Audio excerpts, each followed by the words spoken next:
Le BAP juge que l'étude d'impact de Ressources Falco manque d'informations sur plusieurs enjeux, comme l'eau, la qualité de l'air, la santé publique, les vibrations et la sismicité. C'est ce qui ressort de la commission d'enquête qui avait organisé des audiences publiques à Rouyn-Noranda et à Longue-Pointe l'automne dernier sur le projet 1.5 de Falco afin d'évaluer son acceptabilité.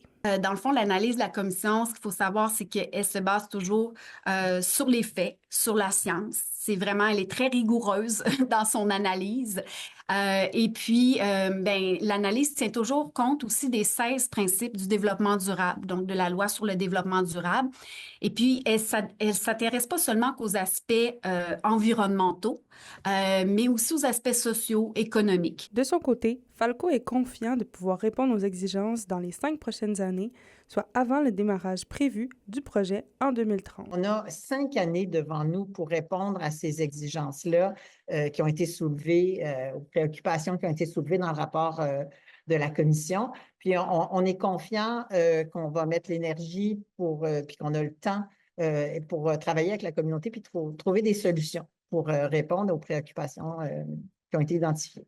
La Chambre des commerces de Rouyn-Noranda est déçue des conclusions du rapport. Pour l'instant, on est quand même très déçus là, des recommandations qui sont faites.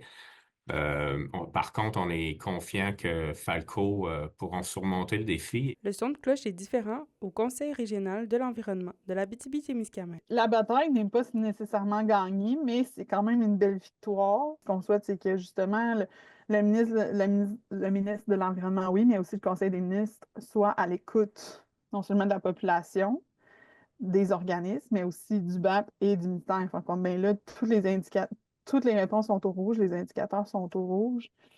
Écoutons ce qu'on nous dit là. Par écrit, le ministère de l'Environnement, Benoît Charette, se dit sensible aux enjeux soulevés dans le rapport du BAP et dit bien vouloir l'étudier.